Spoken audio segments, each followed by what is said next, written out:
반갑습니다. 오늘 BBS 불교 방송국에서 이렇게 만나 뵈어서 더욱 반갑습니다. 바깥 날씨가 더운데 우리 이렇게 모여서 이렇게 법회를 가지니까 이런 모임이 정말 좋은 모임이다 하는 생각이 듭니다. 오시는 길에 이렇게 차창 밖으로 다 보셨겠지만은 나무들마다 다 녹음이 우거지고 또 갖가지 꽃이 피어서 이런 여름의 그 더위를 느끼게 하는데, 여름꽃으로는 뭐니 해도 연꽃이 가장 좋지 않은가, 저는 그런 생각을 하면서 왔습니다. 특히 이제 우리 연꽃은 불교와 관련이 가장 크지 않습니까? 그래서 오늘 주제는 연꽃과 관련해서 우리가 극락에서 만납시다, 이런 주제를 가지고 한번 이야기를 드리고 싶습니다. 우리 불교와 관련해서 연꽃이 관계가 많다 하는 것은 예를 들면은 부처님 앉아 계시는 저런 자리를 연꽃으로 장엄을 했기 때문에 우리가 연좌대다 이렇게 이야기를 하고, 특히 부처님의 가르침 중에 법화경, 묘법, 연화경을 생각해 보면 부처님의 가르침은 묘한 미묘한 법인데 그걸 연꽃에 비유를 했기 때문에 묘법, 연화경으로 되어 있지 않습니까? 이제 이래참 연꽃이 우리 불교와 정말 관련이 큰데 한번 물어보십시다. 연꽃이 정말 많은 데가 어디겠습니까? 어느 곳이든지 어느 나라든지. 웃으시는 분 아시는갑다. 잘 멀리서 잘 안 들리는데 제 이야기는 잘 들리십니까? 예, 연꽃이 정말 많은 나라가 극락국입니다. 경에 보면 그렇지 않습니까? 거기는 연꽃이 청색 연꽃, 황색 연꽃, 붉은색 연꽃, 흰색 연꽃, 연꽃이 온갖 종류로 피어 있고, 무수하게 피어 있고, 또 향기가 참 많이 나고, 연꽃마다 빛이 나고, 그렇게 피어서 극락을 장엄하는데, 연꽃 하나가 필 때마다, 사람의 극락에 태어날 때마다 연꽃 하나씩 핀대요. 그래서 한 사람이 극락에 싹 오면은 그 연꽃 속에서 싹 피어난다는 겁니다. 그럼 거기 가려고 그러면 우리가 불교 부처님 가르침을 잘 따르면 틀림없이 극락에 가니까 우리 불자님들이 나도 극락에 가서 연꽃 하나로 피어나야 되겠다, 이런 생각을 하시지 않겠습니까? 근데 이제 그래 가려고 그러면 극락에 가는 방법을 알아야 되겠죠. 어떻게 해서 극락에 가냐? 아주 쉬운 방법이고 또 가장 많이 가는 방법이 나무아미타불을 열심히 하면 간다. 우리가 흔히 오래전부터 우리가 그래 알고 실천해 오고 또 앞으로도 이렇게 실천해 가야 될 방법이고, 또 한 가지 방법은 극락을 참 마음속에 염원을 하면서 여러 관법을 실천을 하면 된다. 16관법으로서 이제 이야기를 하는 이 두 가지 방법이 많이 알려져 있습니다. 근데 이제 나무아미타불을 열심히 하면 누구든지 극락에 간다 하는 이 이야기를 들은 분 중에 무슨 그런 말씀을 이렇게 하신 분이, 유명한 분이 한 분 있습니다. 일전에 우리 연속극 보셨겠지만은 KBS 연속극 중에 정도전 하는 게 있었어요. 보신 분이 많으신가 본데, 끝나기 한 3, 4회 전에 보면 우리가 삼봉 선생님께서 책을 하나 지었어요. 텔레비전에 보니까 불시잡변이라 이런 책인데, 그 책을 써가지고 이제 출판하기 전에 같이 계시는 분, 아주 유명한 분한테 서문을 부탁을 하니까 어른께서 정도정 삼봉 선생의 평소 인격은 다 좋으시지만은 내가 그래도 불자로서 여기에 서문을 쓰기는 적합하지 않다. 이래서 서문을 못 쓴다고 하고 있어요. 무슨 책인데 정도정 삼봉 선생께서 불시잡변이라는 책을 쓰고, 무슨 책인데 내가 불자로서 그 책에 서문을 못 쓴다고 하냐? 한번 의심을 해볼 만 하잖아요. 그래서 제가 그 책을 찾아봤어요. 불시라는 게 어떤 부분이냐면 부처님 불자의 성명시자예요. 그래 쉽게 말하면 김씨, 이씨, 박씨 하듯이 부처님 불씨라는 불씨가 있다는 거예요, 이제. 그래, 답변은 뭐냐 하면 여러 가지 이야기들을 내가 다 갈래를 해서 옳고 그런 것을 따졌다. 이래서 그게 답변입니다. 그래, 부처님의 여러 말씀, 가르침을 여러 가지로 이제 사량해 보니까 옳은 것도 있고 옳지 않은 것도 있다. 그래서 그 제목이 불씨 답변이에요. 부처님을 불씨라 하기 좀 이상하죠. 서가모니 부처님은 석씨라 해야 되겠지. 하자 그러면은 그 불씨라 그러면 안 해요. 그건 이제 참 뭐 경우가 없는 일이지. 그래가지고 그 안에를 이제 보면 딱 이 부분을 해놨어요. 사람이 살면서 착한 일도 하고 조상도 잘 섬기고 여러 이웃을 나라에 충성도 하고 이래 살다가 사람이 죽으면 극락을 간다. 그거는 참 그렇겠다. 그런데 이 불씨가 이야기를 들어보면 그런 거 다 관계없이 죽을 때 나무아미타불만 하면 극락을 간다. 이게 어떻게 바른 가르침이겠느냐. 이래서 났어요. 여러분은 어떻게 생각합니까? 우리가 극락에 가는 가장 쉬운 방법으로서 나무아미타불만 지극히 하면 극락에 간다 그랬는데 우리 삼봉 선생께서 그리 비판을 했는 데 대해서 참 그렇겠다 싶습니까? 안 그렇겠다 싶습니까? 손 한번 들어봐요. 이게 이제 참 불교의 오묘한 겁니다. 죽을 때에 나무아미타불 한 번만 지극히 해도 극락에 갑니다. 한 번을 다 못해서 반만 해도 극락에 가요. 그게 이제 참 우리 삼봉 선생님이 생각하는 불교하고 이해한 불교하고 우리 서가모니 부처님께서 이야기하시는 불교하고 차이가 그런 겁니다. 그냥 이제 그런 내용을 아는 분이면 그 책에다가 선문 쓴다 소리 한 번 못하지요.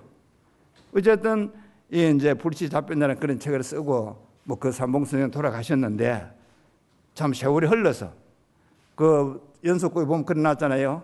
500년 동안 그 후에 그런 거부의 공이 있었지만은 나라에서 제사도 못 얻었고 나라의 제사를 못 얻을 뿐만 아니라 그 후손들은 다 서울에 벼슬 한 분이 없어요.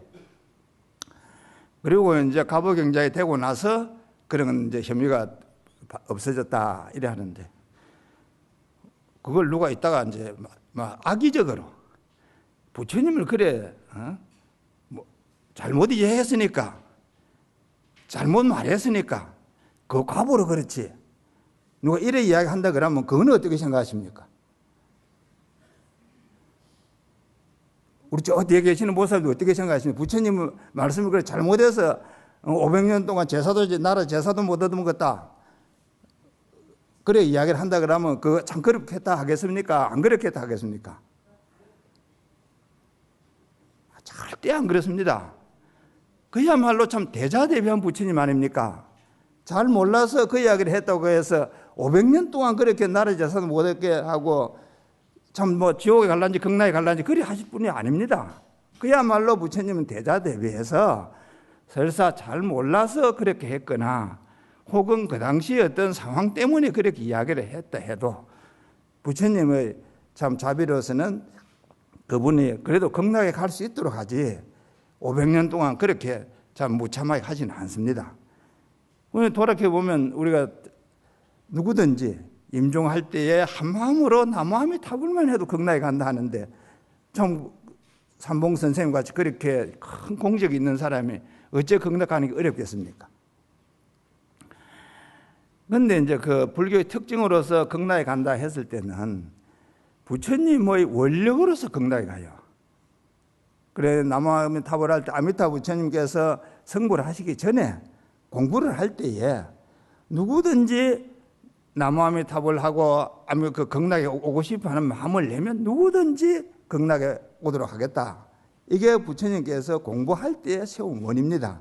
그런 원을 본원이라 그러는데 뭐 금생에 살면서 좀 잘못해도 끝에 가서 그런 본원을 그런 원을 세우면 틀림없이 극락에 다 인도하겠다. 이런 그런 부처님의 원력으로서 극락에 간다. 이렇게 우리가 믿습니다. 이제 좀 누구든지 열심히 하면 이제 극락에 가는 게 틀림없고, 이제 우리가 주변을 한번 생각해 보십시오. 그리고 또 삼봉 선생님께서 이야기하신 것도 생각해 보면, 그러면 참 부모 봉양 잘하고 그 어른들 제사도 잘 지내고 또 사회에 큰 일도 하고 이런 분이 그럼 돌아갈 때 나무아미 토학을 안 하면 그럼 극락 못 가나? 그런 분들 안 있겠어요? 부처님 모르는 사람도 세상에 많이 있으니까. 우적 부처님 아는 사람만 극락 간다 하겠습니까? 그에 대해서 이제 화엄경에 보면 보현보살의 그 10가지 원을 누구든지 잘 실천을 하면 누구든지 극락에 간다. 그냥 부처님을 몰라서 극락에 안 가고 부처님 알아서 극락에 가고 하는 이런 정도가 아니고, 보현보살의 원이라고 하는 그런 큰 원에 해당하는 걸 잘 실천을 하면 누구든지 극락에 갈 수 있다. 이렇게 되어 있습니다. 그 이제 그 10가지 원이라 하는 것 중에는 이제 여러분들이 또 잘 아시듯이 참 부처님께 항상 예불을 한다든지 부처님의 공덕을 칭찬한다든지 또 이제 법공양을 열심히 한다든지 참회를 한다든지 이렇게 해서 이제 마지막에 내가 지은 여러 공덕을 다 회양을 하고 하는 이런 10가지가 이제 있지 않습니까? 이걸 잘 실천을 하면 설사 뭐 한국에 태어나서 우리 이 법당에 와서 이렇게 불교 이야기를 안 들어도 못 들어도 아프리카에 있어도 남아메리카에 있어도 이런 좋은 행동을 하고 업을 지어가면 그 사람은 틀림없이 극락에 간다. 이렇게 부처님은 이야기를 하십니다. 삼봉 선생 이야기하신 게 어느 정도는 일리가 있는 거죠. 또 이제 본인도 그렇게 했으니까 좀 이야기를 하다 가면 뭐 틀림없이 극락에 안 갔겠습니까? 이제 성철 큰 스님 법문하는데 이렇게 가만히 이렇게 그 법문집을 유심히 보면 이 이제 그 10가지 원 중에 그 공양 중에 그 광수 공양 중에서 이제 고통을 대신 받는 게 큰 공양이 된다. 이런 걸 이제 설명을 해 두신 게 있는데, 어느 사람이 이제 뭐 세상 살면서 참 막 딱 자기 업대로 지어가지고 지옥까지 갔대요. 문 앞에 가서 보니까 뭐 지옥이 정말 어려운 거야, 이제 자기가 봐서도. 그래서 그 순간에 참 사람들이 지옥에 들어가면 저래 고통을 받는다 하는데, 나도 지옥에 들어가서 고통받을 걸 생각하면 얼마나 힘들겠냐가 아니고, 이 고통을 내가 다 받고 저 사람들이 지옥에서 다 나왔으면 좋겠다. 이렇게 생각을 했다는 거예요. 얼마나 장합니까? 그래, 그 생각을 하고 정신을 차려 보니까 이분이 먼저 천상에 와 있더라는 거예요. 그럼 뭐 지옥 문 앞에 같이 갔다가 그래 돌아온 거지. 좀 나무아미 다목을 한번 해가지고 극락 가는 이야기나 한순간에 남을 위해서 내가 모든 고통을 다 받겠다 생각하는 거나 뭐 그 마음 하나에 이제 다 그런 게 결정이 되는 거예요.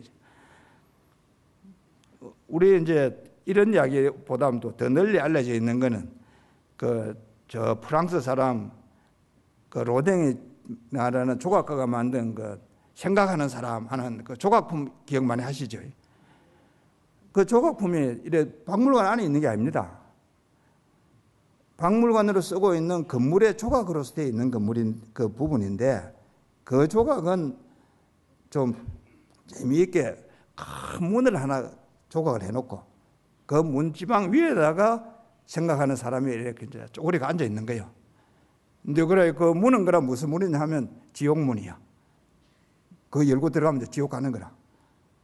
그래, 그 위에 앉아 있는 사람이 지금 쪼그리가 앉아서 지옥 가는 사람 쳐다보고 있는데 얼마나 괴롭겠습니까? 뒤에 유심히 한번 보십시오. 그 보면 얼굴이 정말 괴로워요. 편안하지 않아. 그 흔히 이야기하듯이 저 생각하는 사람이 뭐 생각하겠노? 이제 이런 이야기를 하는데, 우리 참 부처님 가르침으로 하면 지옥에 있는 그런 중생들을 위해서 내가 어떻게 그런 고통을 다 대신해 줄까? 이런 생각을 하고 있다. 이게 우리가 할 이야기죠. 그래 하면 누구든지 극락을 간다. 이제 이렇게 참 다시 한번 확인할 수 있는 때고, 그런 그 모습을 볼 수 있는 또 다른 면을 하자 그러면 미륵 방가 사유성이라든지 이제 이런 모습들도 있습니다. 이런 극락을 하면 그럼 선생 그래 극락한 이야기 좀 이런 구체적으로 본 사람이 있습니까? 원영선이 본 사람은 없어요. 근데 본 책은 있습니다. 삼국유사에 보면 광덕 음장조이라는데, 광덕이라는 분이 결혼 생활 10년을 했어요. 그 스님이 아니에요. 광덕이라는 분. 결혼 생활 10년을 했으니까. 그런데 이분은 결혼 생활, 가정 생활을 하면서도 매일 저녁이면은 지금 이야기하듯이 나무아미 타불을 하고 또 관법을 닦고 이렇게 세월을 살았다는 거예요. 그 10년이 되니까 그대로 극락을 갔다. 이게 이제 삼국유사에 전하는 기록입니다. 우리나라 삼국유사에. 그리고 이제 같은 그 삼국유사에 보면 더 재밌는 기록이 하나 있는데, 지금 우리가 볼 수 있는 거는 건봉사, 저 휴전선에 건봉사 있잖아요. 거기에 그래 이제 신라 시대에 불국사가 창건되고 난 그 즈음쯤 된대요. 그래 한 750년쯤 되거든요. 불국사가 창건된 그 즈음쯤에 건봉사 안에 이제 그 절에 사람들이 모여가지고 만일 결사를 했답니다. 만일이면 한 30년 되잖아요. 그 이제 그 스님들 한 30명, 신도들이 한 2,000명 이래 이제 그것을 만일 결사를 해가지고 매일 나무아미 탑을 이렇게 이제 정진을 한 거예요. 그래 하다 보니까 한 30년 됐을 때 이분들이 그대로 다 하늘로 올라갔다는 겁니다. 그 성천을 했다는 거죠. 하늘로 올라갔으니까. 그건 이제 그런 사실이 그 삼국유사에 기록이 되어 있는데, 이제 1900년 들어가지고 어느 분이 그 올라가면서 이제 그 옷을 벗어놓고 가서 옷 떨어진 자리를 찾아가가지고 거기다 등공대 하는 큰 돌비석을 하나 세워놨어요. 우리 저 다른 오신 분 계시는가 봐요. 고개를 끄덕끄덕 하시는 보니까. 그 등공대라는 게 공중으로 올라갔다 이 말이에요. 그 오를 등자해서. 그러니까 공중으로 올라가면서 이 옷이 걸리니까 이제 옷하고 뭐 육신하고 다 벗어놓고 이제 공중으로 올라갔는데, 그분들이 이 몸 그대로 다 서방극락을 갔다 이렇게 이제 믿는 거죠. 그래 누구든지 좀 이렇게 열심히 하면 간다 이제 그런 이야기가 되는 거고, 한 20년 전에 한국에 그때 휴거 한다고 한참 또 떠들지 않습니까? 그때 미국에서 왔던 뭐 선생님들 한 20명이 제가 있는 그 정심사에 왔었길래 마침 뭐 제가 이제 계기에서 이런 이야기를 했더니, 아이고 스님 거기가 어디냐고 꼭 가보고 가야 되겠다 그러던데, 이제 뭐 그 휴거 갈 사람 다 끝났고 이제 우리는 극락을 가야 되니까 이제 기회 되시거든. 그래 건봉사 가서 이제 등공대도 한번 보시기 바랍니다. 이제 극락 가는 그 방법 중에 지금 이야기 드리듯이 이제 연부를 열심히 해서 가는 방법이 있고, 또 그 보현행품에서 이야기했지 공양을 잘해서 대중공양을 잘해서 가는 방법도 있고 한데, 뭐 대중공양 잘해서 가는 방법은 그러면 뭐 어떤 예가 있는가? 지금 우리가 백중기도를 하지 않습니까? 이 시작이 어디냐 하면 이 부분이에요.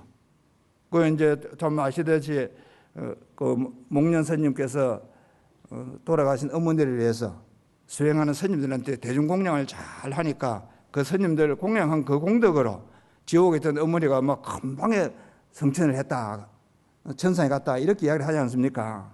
그래 대중공양을 열심히 하면 그 공덕이 참 이래 크다. 그래서 오늘날 우리 생활에서는 뭐 그 어머니, 현생 어머니뿐만 아니라 좀 조상님들을 위해서 우리가 제사도 많이 지내고 독경도 많이 하고, 심지어는 집에 키우던 뭐 강아지나 고양이나 이런 짐승들을 위해서도 독경을 해주는 때가 이 백중 때, 우란분절 하는 때 아닙니까? 그래 쉽게 말하면 이때는 지옥문이 열리는 때예요. 이 우란분절 때는.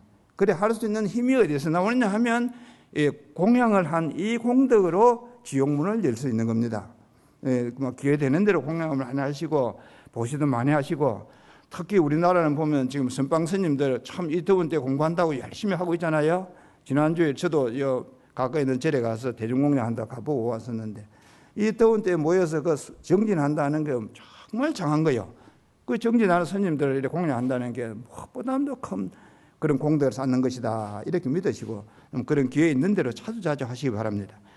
저는 미국에 이제 있는 지 오래돼 가지고 생활을 하면서 보니까 거기는 적어도 한국 스님들이 와서 지속적으로 선언을 하지는 지금 못하고 있어요. 여러 형편이 어려워서.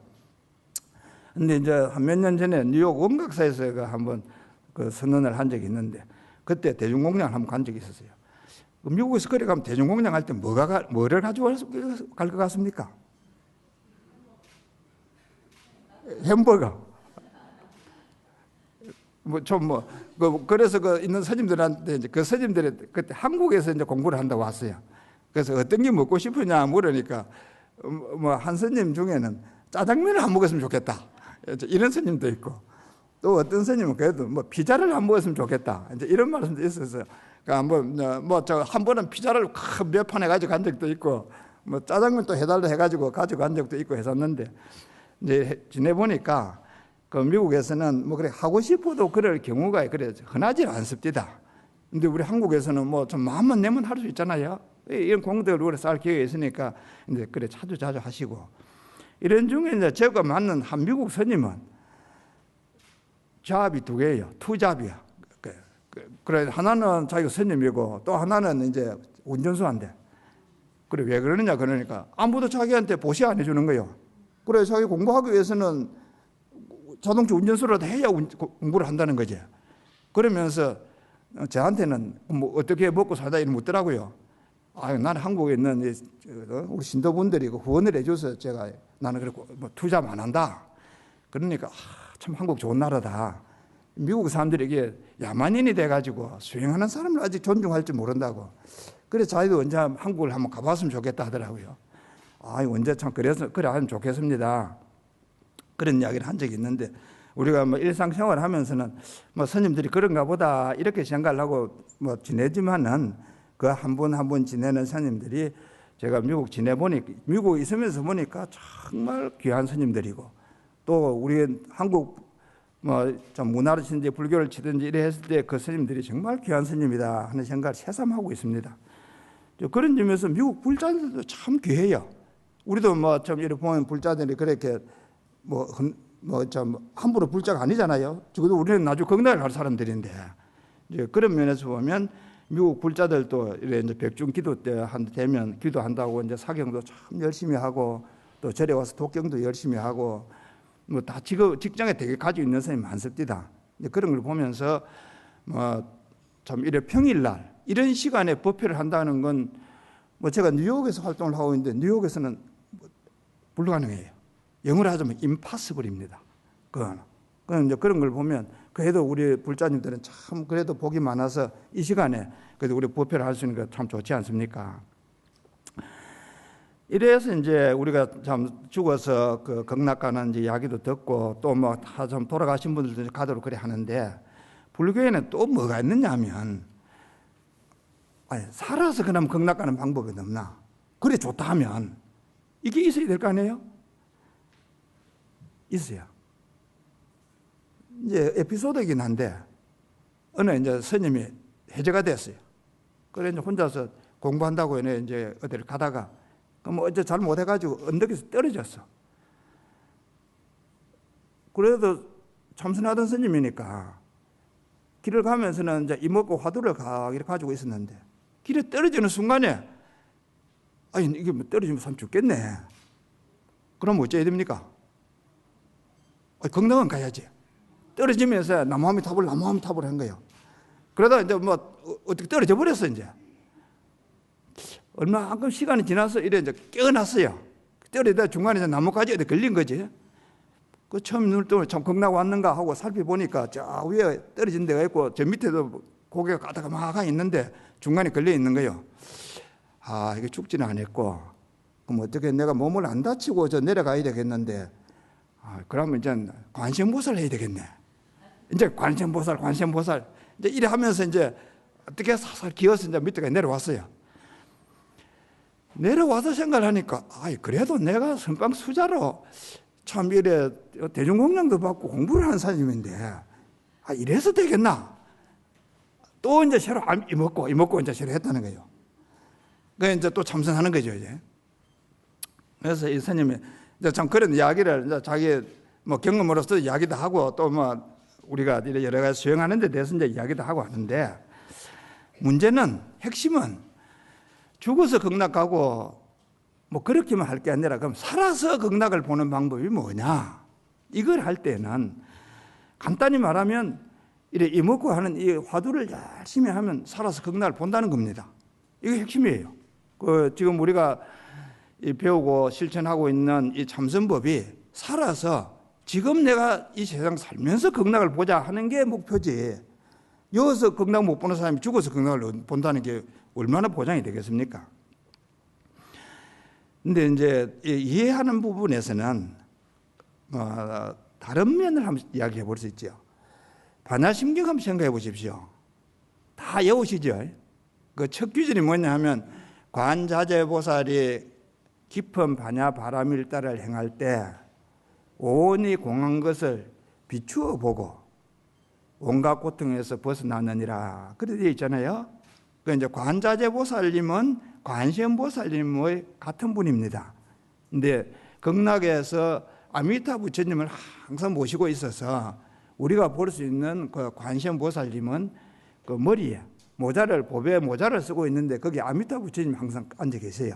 그래 이제 관자재보살님이나 아미타 부처님이나 뭐 신앙하는 점에서는 큰 차이 없다 이렇게 생각하셔도 됩니다.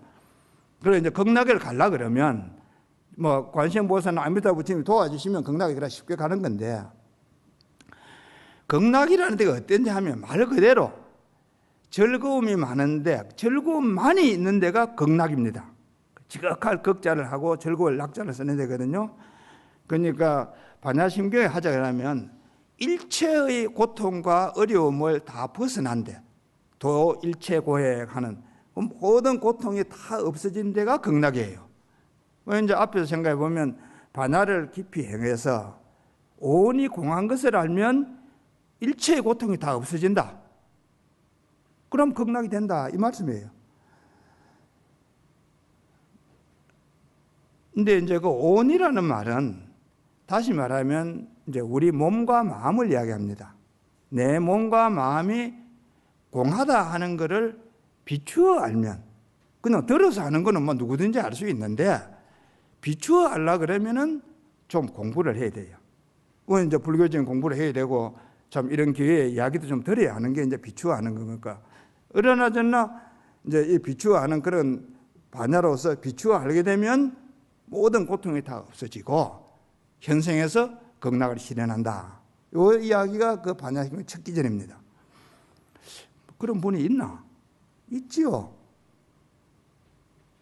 이제 우리 섬선하는 분들 중에 제일 많이 읽는 책 중에 하나가 서장이라는 책인데 여기 계시는 분들도 뭐 많이 안 보셨겠습니까? 거기 보면 왕내한이라고 하는 이제 그 아주 높은 분의 에피소드가 이야기가 나옵니다.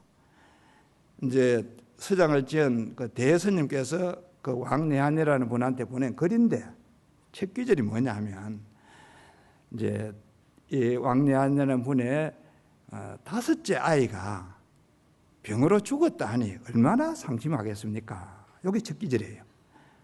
그 옛날이니까 뭐 그렇기도 하고 지금도 그렇지만 5째쯤 되면 막내 아니겠어요?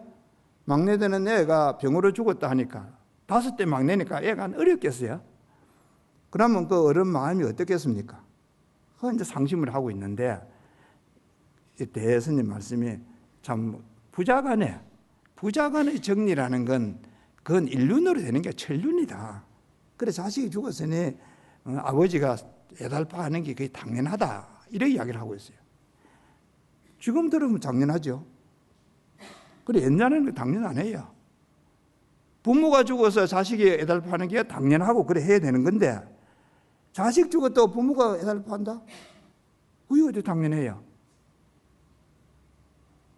어쨌든 그 편지 첫 기전은 그렇게 시작되면서 그 다음에 이제 쭉 이렇게 보면 뭐라 하셨냐 하면 그 애달파하는 마음이 어디서 와가지고 어디로 가는지 마음이 그 애달파하는 마음이 있는 건지 없는 건지 있기도 하고 없기도 하는지 한번 잘 살펴보십시오. 그 애달파하는 마음을 잘 찾아보시면은 그러면서 뭐 애달파하거든 애달파하시고 또 잠이 오거든 주무시고 뭐 길을 가려고 하든 가고 다 하면서 그 애달파하는 마음이 참 있기는 하고 어떻게 일어나고 어디에서 없어지고 그걸 이렇게 잘 살피십시오. 그래 하다 보면 이제 막 즐거운 것도 없고 그래 걱정하는 것도 없고 하는 그런 어떤 데에 마음이 됩니다. 그렇게 해놨어요. 그러면서 이제 그때가 되면은 뭐를 아실 수 있냐 하면 이 무명이라는 것이 그 참 성품이 바로 불성이고 내 일의 빈 몸이라는 게 이게 바로 법신이구나 하는 걸 아실 수 있습니다. 그래 해놨어요. 그 반야심경에 온 조견도 온 계곡이 그런 이야기예요. 우리 살아가면서 참 어려운 일 없고 이런 슬픈 일 없는 사람이 누가 있겠습니까? 뭐 그런가 하고 이렇게 지내가면 뭐 그런 거 지내가는 거고 참 다섯째 아이가 막내가 이래 병으로 죽었을 때 애달파하는 그런 걸 보면서 그 애달파하는 마음이 어떻게 이래가고 오고 하는지 부처님 법에 영험이 있던 거 생각해 보면은 이렇게 이야기하시듯이 반야심경에 있는 걸 외우기만 할 게 아니라 실천을 해가면은 그러면 틀림없이 도일체고익을 한다. 그럼 살아서 극락을 가본다는 겁니다. 그러고 이제 그 살아서 극락 보는 걸 또 하자 그러면 이제 우리가 흔히 우리로서는 한국 불교에서는 제일 많이 알듯이 이제 그 화두 참고하는 거. 지금 우리 종정 스님께서 자주 말씀하셔야 않습니까? 부모 미생전에 내 본래 모습이 뭐냐 이제 말씀하세요. 우리가 이래 태어나 있는데 아침에 일어나고 저녁에 자고 이래 이제 다 했었는데 내 본래 모습은 뭐냐? 오늘 우리 와 있는 불자님들 다 마침 모습도 좋으시고 옷도 좋으시고 다 좋으신데 이게 과연 내 본래 모습인가? 이렇게 생각을 해보시라는 거죠. 우리 종정 스님 말씀에. 그래서 자기도 하고 서기도 하는 그 속에서 자지도 않고 서지도 않고 앉지도 않고 하는 그 본래의 모습은 무엇인가? 이걸 자꾸 생각을 해보고 관찰을 해봐라. 그게 이제 화두 참고하는 방법입니다.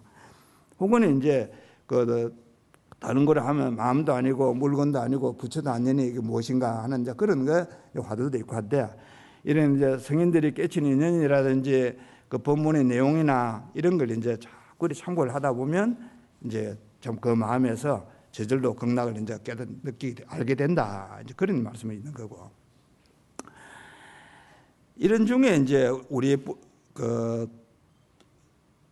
지금 우리 한국 불교 또 뭐 아까 이야기하던 그 연속극하고 관련해서 한 번 더 스님을 소개하자 그러면 나홍 스님. 나홍 스님은 어떤 분이냐 하면 무학 스님, 무학 대사의 제자입니다. 그러니까 그 연속극에 보면 그 이제 이승계 되시는 분이 그 만나는 스님이 무학 스님이잖아요. 근데 그 무학 대사의 스승인 나홍 스님인데 이 나홍 스님은 이제 오래 계시기를 저 의정부에 갔는데 회암사라는 절에 오래 계셨어요. 생전에. 그리고 이제 그 스님 계시는 걸 계기로 해가지고 회암사를 크게 중창을 해서 지금 이제 그 발굴을 해보면 회암사 그 남아있는 터 모습을 다 이렇게 보면은 서울에 있는 경복궁하고 거의 비슷하대요. 그래 경복궁을 저렇게 지을 때에 그럼 뭔가 본 게 있어서 이제 경복궁을 저렇게 지을 거 아닙니까? 그래 아마 회암사 있었던 그걸 뭐 처음으로 봐고 그 표본으로 해서 지은 게 아닐까 뭐 이제 이래 추정을 하는데 이제 우리로서는 그런 그 회암사를 크게 일으킨 스님이 이제 그 나홍 스님이라는 분이고 이제 이분의 이제 그 여동생이 또 이제 출가를 해가지고 이제 스님이 됐어요. 그 이제 그런 큰 스님이니까. 근데 출가를 했는데 뭐 이제 그 출가하기 전에 이제 이 나홍 스님께서 그 여동생에게 편지를 쓰는데 그 편지 속에 어떤 일이 있는 어떤 말씀이 있냐 하면 아미타 부처님을 열심히 찾아가지고 모든 생각이 참 아미타 부처님을 생각할 정도가 되면 그러면 극락이 따로 없다. 그러면 네 마음이 극락이다. 그렇게 이야기를 하고 계십니다. 이제 아까 이야기 드렸듯이 사람이 임종시에 남아미타불을 한 번만 착하게 그래도 극락을 간다 이래 하면 그럼 우리가 한번 물어볼 일이 아닙니까?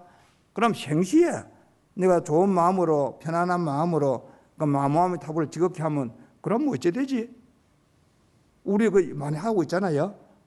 그러면 이제 그에 대해서 나홍 스님께서 이제 이런 말씀을 하고 계시니까 평소에 가면 참 남아미타불을 열심히 하고 또 이제 생활을 이제 그게 맞도록 그렇게 잘 하면은 그런 마음이 그냥 극락이 되고 모든 고통을 다 넘어갈 수 있다. 이런 이야기를 하고 계십니다.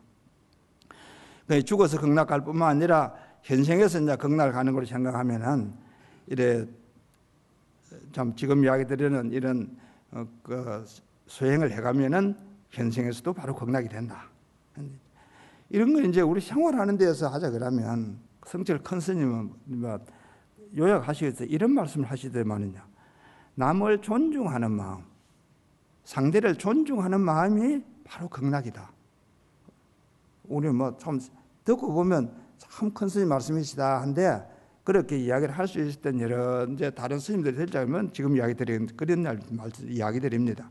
생활하면서 상대를 존중하는 마음 그게 바로 참 현생에서 극락이다. 이제 이런 말로서 요약을 할 수 있겠습니다. 근데 이제 이렇게 극락을 하다 보면 참 새로운 의심이 하나 생겨요. 죽은 사람이 뭐 살면서 극락을 간다. 그렇겠다. 또 살아 있으면서 그럼 열심히 하면 극락이 된다. 그렇겠다. 그럼 살아 있으면서 극락을 된 그런 분은 돌아가시면 어찌 되지? 어디를 가겠습니까? 참 걱정도 많지요. 내 극락까지 생각하는데 괜히 참 큰 스님 걱정을 해보는 거죠, 그죠? 이제 그런 점에서 치면 부처님은 그러면 어디 가 계실까? 뭐 이런 생각도 해볼 수 있고, 특히 이제 성철 큰 스님 열반하시면서 임종기 하신 거 있지 않습니까? 그거는 보면 내가 살아 있을 때 사람들을 많이 속여가지고 산채로 이제 그 지옥에 떨어진다. 뭐 이런 게 임종기에 있는 거 있다. 그래 기독교 하는 사람들 뭐라고 해요? 이거 봐라. 성철 스님도 이랬다 안 하나? 모르면 좀 가만히 있으면 구업이라도 앉아요. 제가 안 합니까? 살아있어 극락을 해가면 성취한 사람 어디를 가노? 모르잖아요. 제가 이제 이 참 스님 임종계를 그런 막 터무니없는 소리를 들으면서 제가 참 새삼 봤어요. 그래 보면 참 계시는 동안에 사람들을 많이 속였다 하는데 제가 스님 바로 옆방에서 수년을 밤낮으로 스님을 옆에서 시봉을 했는데 뭐를 속인지 아직도 모릅니다. 계실 때는 막 어떻게 했다 그러지만 돌아가시고 20년이 지나도 아직도 제가 뭐를 속인지 모르거든요. 그래서 내가 막 밀어내서 모르나 뭐 이런 생각도 하고 또 이제 말씀하시니 가만히 보면 평생 동안 속였다 해서 뭐 지옥에 갔다 하는데 이게 그러면 거짓말인가 보다. 평생 속였으니까 다음에 지옥 간다 이 말도 거짓말이라야 평생 속인 게 되지 않겠어요? 또 이제 지금 이야기 드렸듯이 지옥이라는 이야기나 극락이라는 이야기가 다 이래 이야기를 하는 건데 스님께서 속인 거로 치면 지옥 간다는 이 말씀이 그럼 속인 거네. 그럼 어디로 가셨노? 이게 문제가 될 거 아닙니까? 그죠? 그러면 이제 참 도인 스님은 그럼 어디로 가셨노? 어디로 가셔야 그러면 스님을 보겠나? 그래가지고 참 돌아서 생각해 보면 스님께서 남기신 사리가 있는데 우리가 다 알지 않습니까? 해인사에도 있고 지금 이제 정심사에서도 지금 그 사리 모시려고 사리 정각을 지금 이제 건립을 하고 있습니다. 근데 그럼 스님께서 좀 산채로 지옥에 갔다 하셨는데 그럼 이 사리는 그럼 뭐 하는데 애들 사리가 남아있냐? 이제 그런 의심을 좀 저절로 하게 되는 거죠. 그렇게 했기 때문에 스님의 이제 남기신 법문을 이렇게 쭉 다시 이제 읽어봅니다. 그래 보면 이제 이 관련해서 참 다시 생각해야 되겠네 한 게 이제 그 85년도에 어느 언론사에서 와가지고 그 큰 스님한테 이제 그 인터뷰를 하더만은요. 그거 보면 스님 지금 우리 불자들이 1,300만이 다 있습니다. 그런 불자들에게 꼭 그 귀감이 될 수 있는 말씀을 한 말씀이라도 좀 해주십시오. 이래 이야기를 해요. 그래서 스님 말씀에 내 말에 속지 마라. 이렇게 이야기를 하시더만 그 말씀에 대해서 그래 기자가 처음에 무슨 말인지는 몰라가지고 어리벙벙하니까 내가 하는 말, 내 말 여기에 속지 마라. 그렇게 이야기를 하시더라고요. 그래 지금 참 열방 개송을 가만히 다시 보면서 참 내 말에 속지 말라지. 그럼 뭐 어째 하는 말인고. 그 이제 다시 볼 때 임종하실 때 마지막 이제 저희들한테 한 말씀이 참선 잘해라. 이제 이렇게 이야기를 하신 게 저희들한테 마지막 말씀입니다. 뭐 그래서 저는 이제 생각하기를 이 열방 개송이 스님이 어디로 가셨는지 막 그걸 이렇게 자꾸 생각해 보라는 그런 화두인가 보다. 뭐 우리가 아까 말씀드렸듯이 뭐 이런 게 화두고 저런 게 화두고 몇 가지 이제 화두 예를 이제 설명을 소개를 드렸는데 성절 큰 스님께서 그 마지막 이야기하셨던 그 열방 개송 그게 바로 화두로서 참 큰 스님은 어디에 계시는고 큰 스님의 모습은 어떠신고 이걸 생각하는 게 뭐 스님의 그 개송의 한 가르침인가 보다 이제 이런 생각을 하고 있습니다. 그래 해봐도 좀 사리가 지금 또 있으니까 그럼 저 사리는 어떤 거지? 뭐 앞을 모르니까 뒤도 모르겠지만은 그래도 뭐 지금에서는 우리가 그런 사리를 모시는 게 큰 공덕이 되고 하니까 좀 사리에 관련해서 우리 수행 신심을 가지고 이제 사리를 잘 모시고 또 공양을 해야 되지 뭐 이런 생각을 하고 있고 특히 이제 이번 이 법회를 준비하면서 보니까 지금 우리 여기 조계사 불교 중앙박물관에서 그 사리 장엄하는 그런 걸 전시회를 하고 있더라고요. 그래서 이제 제목이 열반 그 궁극적인 행복 이래 가지고 그 사리 장엄을 하는 여러 가지 사리에 관련한 그런 장엄구들 전시회를 하고 있는 데서 참 이 여름에